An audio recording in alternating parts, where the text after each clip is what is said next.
Hey guys, BigGunner81 here. Hope your day's going well.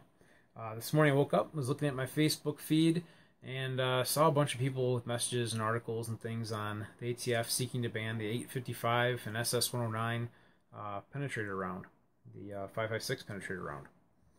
And first thing I thought was, roll my eyes, here we go, panic buying on 5.56 ammo is going to start.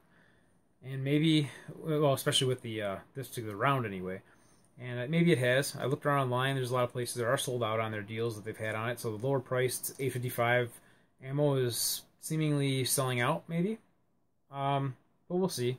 It's only been, a day or so. Local store, by the way, went to Cabela's. They had plenty of this on the shelf. There was people buying it, but they still had tons of it in stock, really. And is that because of the time of day I went, or because how soon this just happened and people are still learning about it? Possibly. I don't know. Sometimes things move a little bit slow in the firearms industry, and sometimes they move fast. But the second thing I thought was, great, here we go again, not just the panic buying, but more things are being taken away from us. More things are potentially going to be taken away from us. Back a few months ago, wherever it was, the 7N6, the 5.45x39 round for the AK-74 was banned from, I think, importation. I'm not sure if manufacturing or what, but there was a ban on that, and there still is a ban on that, and that's kind of dried up the less expensive 5.45x39 ammo.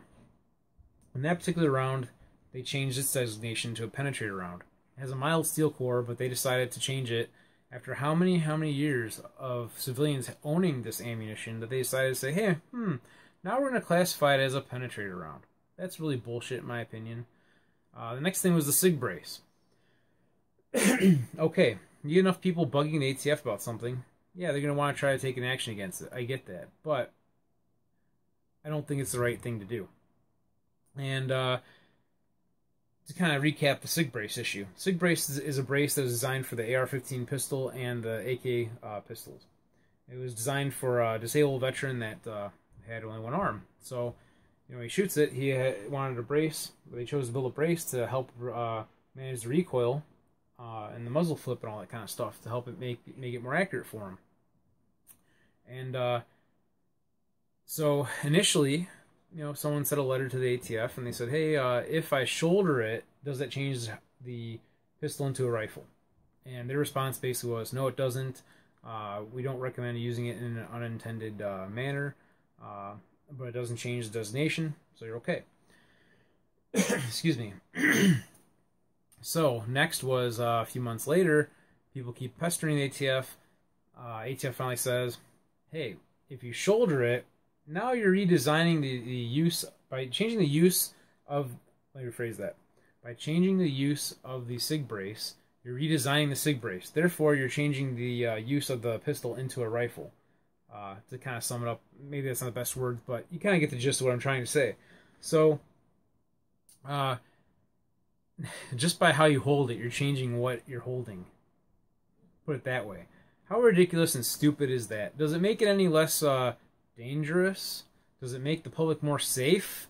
Not really. I don't think that it really makes any difference, honestly.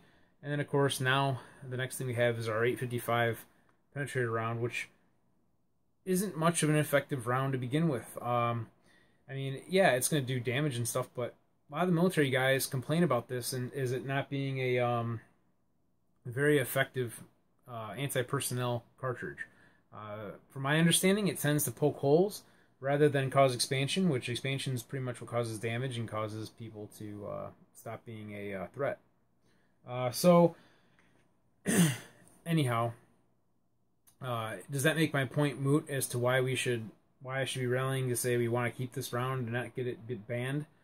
Not really. It comes down to choices, options, which basically is freedom. This is a cartridge that's imported a lot. There's a lot of suppliers of it. It's another option. It's one half of our NATO option for NATO type ammunition for our AR-15s.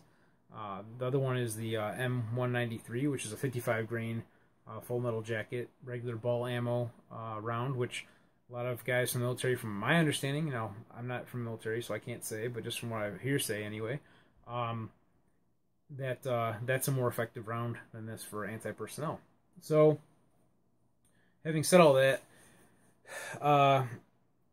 I I think what it comes down to, you know, all these things are supposed to be put into place or set up so that it's in the best interest of public safety. I believe that's the whole idea, the premise that people believe that are seeking to ban things like this. And I don't think that that's going to make any difference. I really don't. And it's not just because I like my guns and stuff or believe in the Second Amendment, but honestly, it doesn't matter what you use, and the laws are not going to stop it from people from harming others. It's just not going to happen. It doesn't matter if it's with this cartridge here, handgun or rifle, whatever. It could be a knife, you know, pick up your spoon and fork, whatever. You could drive over someone with your freaking car. That's a more deadly weapon to me, in my opinion, almost, than some of the guns and stuff that are out there. There's a lot of potential. You're driving you know, how many ton projectile? That's, you know, how fast? You know, what kind of energy does that have? Seriously. You got people out there driving cars. Anyway, what it comes down to is the whole intent of the person. It comes down to what the person is, you know, basically, yeah, what they're intending to do. You know, if they're out at the range shooting on the range, that shouldn't be illegal for this ammo. It really shouldn't. If they're at home or wherever and they want to use it for self-defense, that should be a freedom of choice. That should be your choice to use this. You have to suffer the consequences, though, of when you pull that trigger where this bullet goes. That's a given. But yeah, it should be illegal if someone's trying to, say, harm somebody or rob a bank or wherever with a gun or with you know, projectile like this or a bullet like this. And it is illegal. But why make the people that are not the troublemakers of the world, not the evildoers, suffer? Why should you take away their rights, take away their choices, their freedoms? Seriously, it doesn't make any sense to me. I think it's total BS. So that's my rant for today. What can we do about it?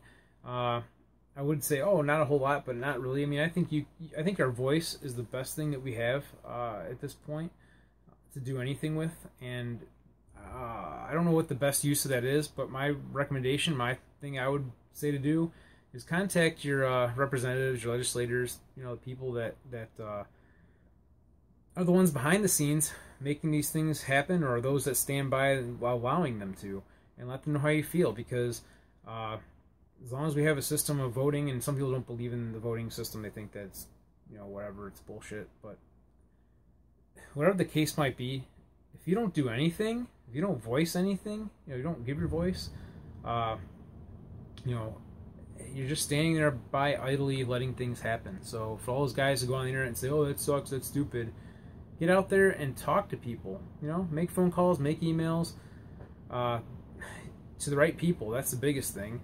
And when you do that, don't be rude, don't yell and scream, don't swear, don't use profanity. Use clear, concise reasoning and wording to get your point across without being a jerk about it, really. Because people are only going to respond to intelligent thoughts. They're not going to respond to the grunts and moans of the world, really. That's my 2 cents. That's just my thoughts. You guys can write whatever you want below and let me know how you feel about that. But just kind of my thinking about it to share with you guys. So that's one thing. And then, of course, you know, talking about it on YouTube is fine, too, to let people know how you feel, and on your Facebook pages and all that kind of stuff. But I don't think it's as effective, because the people that are seeing it aren't the ones that are really out there making these things happen as far as the laws and all that kind of go, and the rules. So until next time, guys, go out, enjoy your freedoms, and have some fun shooting.